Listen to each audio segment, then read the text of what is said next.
Hey, y'all, how you doing? So if, hang on, let me figure this out. I'm going to just start speaking. So if we go back to, you did that really well. Thank you.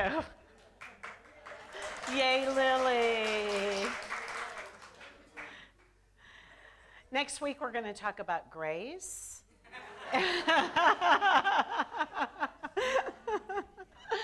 But before we get to grace, we're going to talk about, for a moment, that beautiful song, Pure Imagination, as we come to this place where we're completing this idea of reimagining. So we return to the original root word, pure imagination.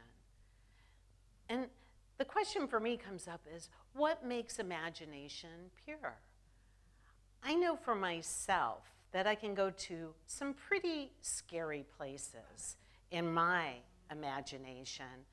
Sometimes that scary place has me snorting while I laugh, you know, at the beginning of a message in front of a bunch of people. But you know what? It's okay, because there's always this opportunity that, what do I teach, that we're continuously pausing.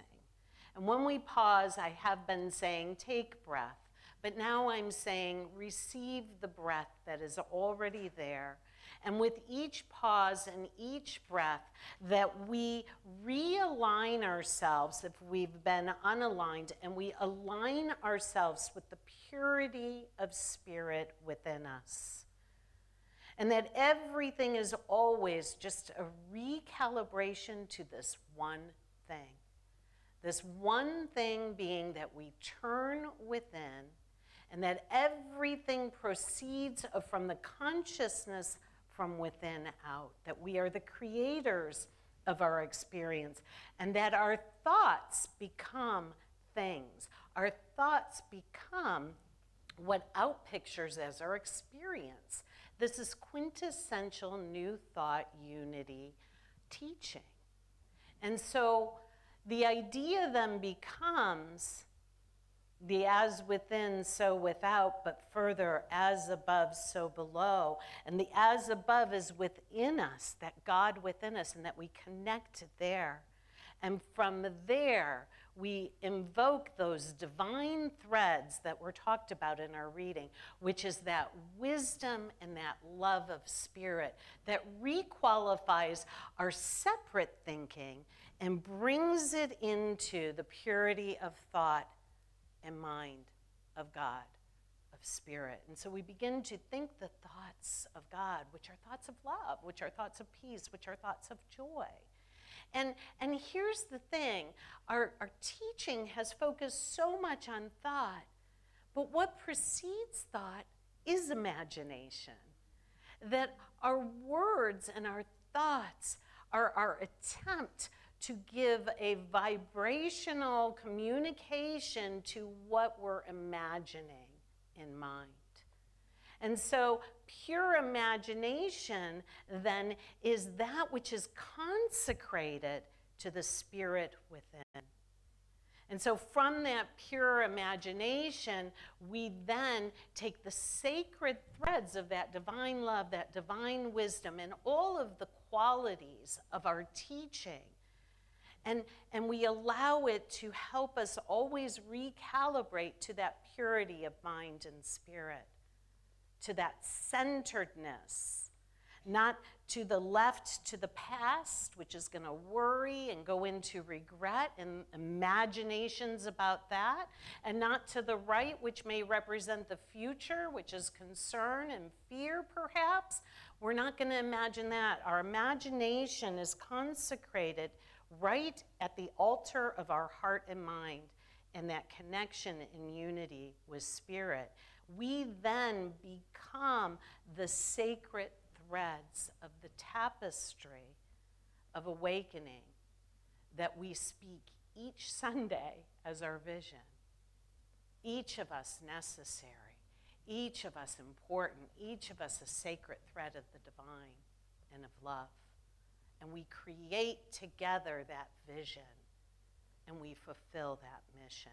And so that's the conclusion, if you will, of our conversation about reimagining. And so if we go back to the beginning, when I think Brittany was inspired to write that, and her writing, which was a courage to change, the imagery at that time was of a caterpillar, and that the caterpillar instinctually was moving towards the chrysalis, moving towards change without knowing what the change perhaps would be.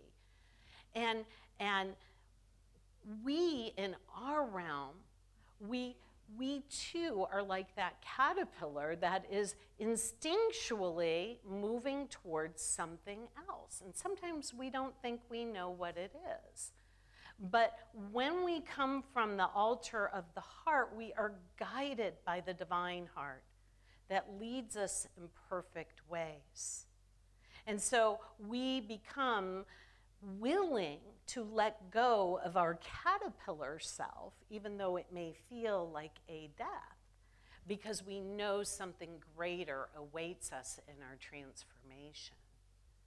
And so the quote that we used back then was, how does a caterpillar become a butterfly? It becomes so willing to fly that it's willing to let go of being a caterpillar, even though that's the only thing it knows about itself in that moment. But guess what, you guys? We're not caterpillars. And we're in a spiritual teaching. And we know what happens to caterpillars. They transform and become butterflies. We know our story. We know the conclusion of our own story. We know that we rise in Christ consciousness into that experience of being a butterfly already in this experience. So we can enter the changes and the transformations of our lives and let go of the idea that change is scary. I think we all kind of nod when we're like, oh yeah, change is scary, but what if we knew that change, and we do know this, that change leads to transformation, and our transformation is something that we are here to be and do, and that we actually want it. That there's no more value in the separated way of being, in a caterpillar way of being. But the joy and the love of this life is to transform in this life into what we are here to be and do. And so that's the inspiration of this whole reimagine. So we reimagined unity, we reimagined this community. We looked at every aspect of what it takes to come together to be a community. And we walked through how we could give way to sacred service, how we could expand our generosity and our givingness, how we understood that abundance wasn't about mere money, but it was about God as source, and that it shows us up as the substance of everything that we need and meets and fulfills every need. This is what we've been up to, you guys, for months now. We've been crafting and carving this conversation and inviting ourselves to reimagine. And why would that be? Why would we need to do that? What we know, and what I know when I go on my spiritual walks every morning and every day, is that all of life is continuously in movement. That especially like around the beach, there's always a breeze, always a wind. The wind is always carving beautiful designs in the sand. It is moving and crafting and carving the waves that come out from the vast ocean. I can see the grasses moving in the wind. And when I dip into the woods, I see the movement of the leaves and the seasons changing. All of life is continuously in movement, continuously changing. And why is that? Because it must. There is no other way to live life. That if we were to say, oh my gosh, oh my goodness gracious, I just want everything to be stable, I just want it to all stay the same, that's an illusion. Things don't just stay static. We're either growing towards something or we're receding into death. And there's so much that speaks to this. This is a quote that I found. I started looking at, am I growing or am I stagnating? And there's a phrase I remember hearing, that stagnation is death. And we know that water that isn't in movement begins to stink and to smell, and that it begins to die off, the life within it. And so this quote begins by saying, what is the difference between a living thing and a dead thing? What is the difference? And then it talks about imagination. Can you imagine that? It says imagination, well, actually, I went ahead here. Oh boy, I don't know how that happened. Yeah, these are out of order. Bummer. What is the difference between a living thing and a dead thing? Well, hell.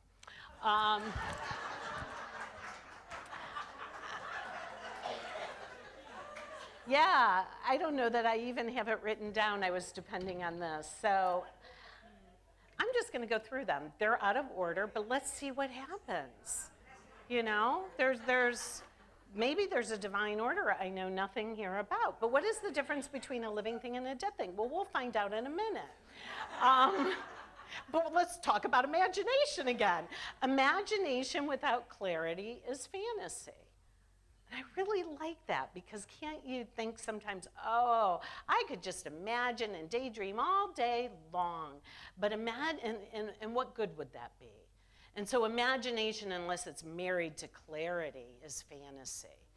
And then it says clarity without imagination is stagnation. So when we think, oh, this is the clarity, this is the way it's got to be, and it's going to stay this way, but we don't have any movement in the mind of imagination, it stagnates. It doesn't grow. So I ask again, what is the difference between a living thing and a dead thing? Sometimes a good question needs to be asked more than once, right? And so in the medical world, we carry on. In the medical world, a clinical definition of death is a body that does not change. Change is life. Stagnation is death. That's what I was looking for. If you don't change, you die. It's that simple, and it's that scary. But my question is, just because it's a quote, it doesn't mean I have to accept it fully. Is it really that scary? If we know the caterpillar becomes the butterfly, if we know that you are already the Christ being and that you awakening to that is assured, is change then scary? I'm going to say no. Good answer. I'm going to say no, because I know it's leading me to my transformation, to my ability to be what I came here to be the butterfly, to be Christ in expression. And so I don't think it's as scary as we've thought it to be. So dreaming in the clear sky of our minds, so we're back to imagination, makes us live creatively. We balance wonder with wisdom. We balance inspiration with insight. Those sacred threads sometimes are all coming together to illuminate the whole, to support the tapestry that we are creating. It's not one thread, it's all of them together, that when they come together, we return to that altar and that purity of imagination and mind, and the perfect amount of wisdom, inspiration, and insight come together within you. Let's see what's next. So, as I always do, I always go to Truth Unity. I want to know what Unity says about this subject. And when you put the word stagnation into the search engine for it, it comes up with this. And before we get to this, I know you're probably reading ahead, it's referencing two biblical scriptures. And they're stories that you're familiar with. One of them is that the Christ, the I am, the divine I am that is within each of us, that is the vine. That is, when that is disconnected, it withers and it dies. And you see, so therefore, it's essential that we come to that center place, the altar of the heart and mind, so that we are connected to the vine that is alive, that isn't off living a dream with all of its opinions, but that is alive in the eternal mind of God itself. And then the second biblical quote that it speaks of is that the servants are given their talents. And the ones who don't bury it, but rather take the talents which are given to them, they don't own them, they're given to them, and when they circulate their gifts and their talents, they are rewarded. They are rewarded. And so what Charles Fillmore says about this is that this is law. As you receive and give, you receive more. Not because you're special, but because you're complying with the way things work. And the way things work, we call metaphysically the law. So the law, the way things works, that when we don't use it, it atrophies. And this is true of everything in existence. He goes on to say that inertia and non-use soon brings stagnation, corruption, death, and disintegration. I mean, why stop with stagnation? I mean, let's really paint this picture. Corruption, death, and disintegration. We are meant to use the spiritual principles that as I think, as I believe, as I imagine, I am being the agent for creating that in my life, in my experience. And guess what? When we collectively do that, we create a world anew. We are the ones who are creating our experiences. Nothing outside of us has power over us. And there are a lot of distractions in the world that will argue with this is the truth, and keep persisting with this truth and exploring it in your life. You see, we have these principles. And so what it's telling us is that we always must be changing. We always must be growing. But I don't even like the word must. We get to grow. We get to change. We get to become the butterfly. We get to fulfill our vision and our mission. And in the all that is, it's already complete and done. And we're all just remembering it together. We're helping each other remember what is already so. And so we're continuously moving and stretching. So for me, I've gotten a little older over the years. I don't know about anybody else. I never wanted to admit to that. And I remember when I was a younger person, people would always tell me how important stretching is. You know, and I'd be like, oh, I really don't like to stretch, and I'd go for long walks, or I'd do something at the gym, and you better stretch afterwards, you better stretch before. Well, I could get away with it then. I can't get away with that anymore. I have to stretch my body. I have to do it when I wake up in the morning. As particularly post-surgery, I've got to really stretch. And there's this idea and this concept I heard of always be stretching. And so on my walks, everything, you guys, I'm thinking about this stuff all the time. It's kind of nuts, it's kind of crazy, but I love it. Everything is teaching me. Everything is teaching and supporting the principles we speak of and we teach. And so on one of my walks, there is, this one's in the woods, and there is a tree that is kind of like a sapling, and it like goes over the pathway, and I can just reach it. And so every time I pass it, I stretch. And I think, this is my little stretching lesson. And at first, it feels really good.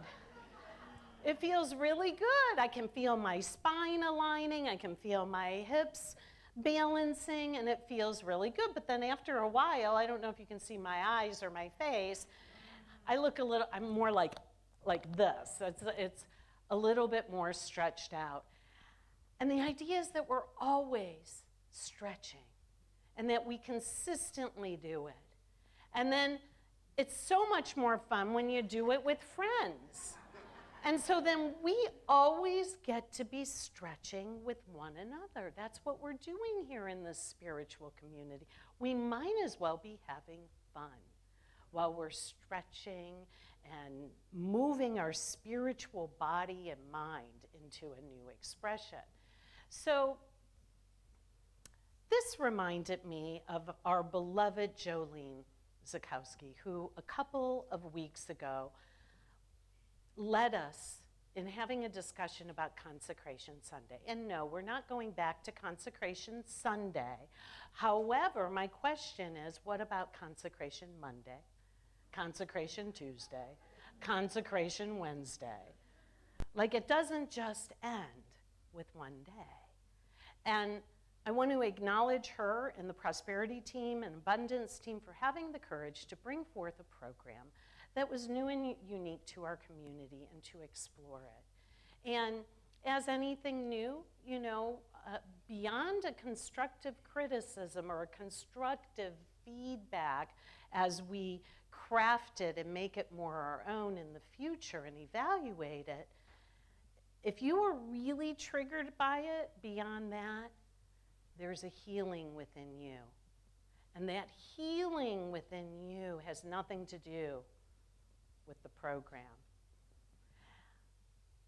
But I asked Marcy, I said, could you create that stair step for me that Jolene put us through? And the idea was we were going to identify what our current giving is, what percentage of our income is it, and then we were merely gently, nicely asked to stretch, if we could or would, or if Spirit guided us to, 1%.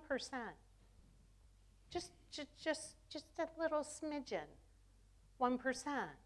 Because if we try to stretch too much, we hurt ourselves, don't we? We're not used to it. It's abrupt, it's not kind. And so it was a really kind approach to the concept and the idea of growing, of stretching. And I said, but erase that it's about income or that it's about money. Like, take away money and apply this to any area in your life. Where do you want to stretch? Where do you want to grow? And are you willing to just do it a little smidgen at a time? Gently, lovingly, connect it with Spirit. Are you willing to do that? How will you stretch? And you can take any old topic into this. Your spiritual practice. When I was at Agape and seeing spiritual practitioners all the time, when I would sit down, they would say, how's your practice? How's your spiritual practice? How's your prayer practice? How's your meditation practice? How are your affirmations going? Are you keeping your thoughts positive? So you could take your spiritual practice. How can I increase it just a smidgen to support myself as I grow towards my spiritual awakening? Or Maybe it's kindness. God, I really just want to be more kind in the world. Can I just be a smidgen more? And what would that look like? Oh, no. What would that look like? Can you guys hear me? And, can you hear me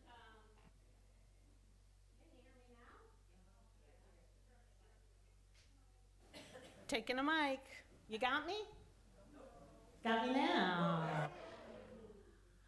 With kindness, I thank you. Thank you. Or generosity. You get the gist. Generosity goes in there twice. Mary asked, do you want to fix it? It goes in there twice. I said, no, let's keep it there. Relationship. How are you improving your relationships? Always be growing, always be stretching. Just a smidgen, just a little. Gently, lovingly. And as we approach Thanksgiving this week, how is the gratitude practice? How can we be more grateful? How can we express more gratitude? How can we be more loving? How can we see that we're already the butterfly and everybody else is too? And see people therefrom.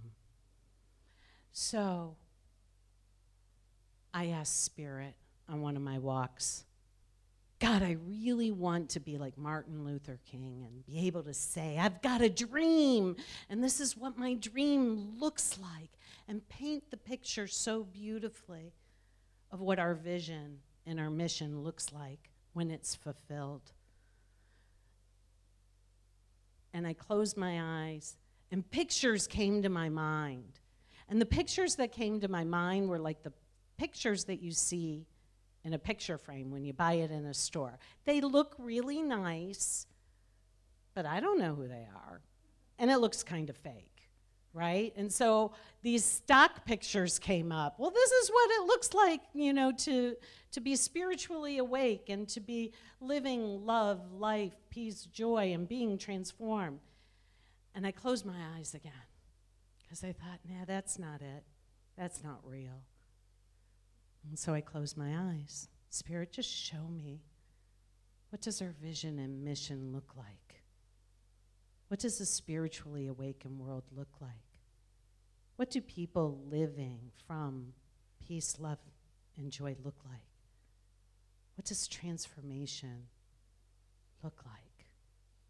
You see, I want to imagine it so I can see it. And I open my eyes. And I see you. I saw you. I saw you. I saw you. You see, it's all around us. You are the fulfillment of our vision, and you are it now. I see it in the givingness, the love, the generosity, our outreach in communities. I see it in how you take care of one another during life's transitions.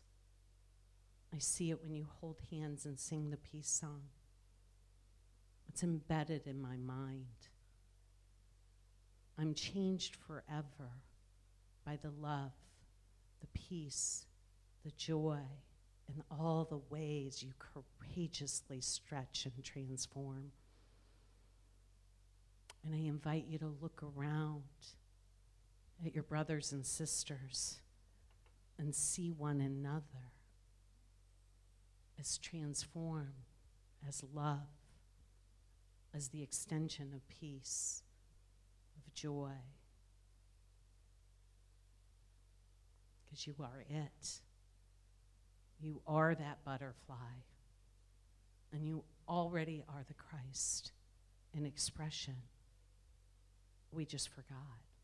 And so, heal my remembering that I may remember this as I walk my path this week, this Thanksgiving, this day. And so it is.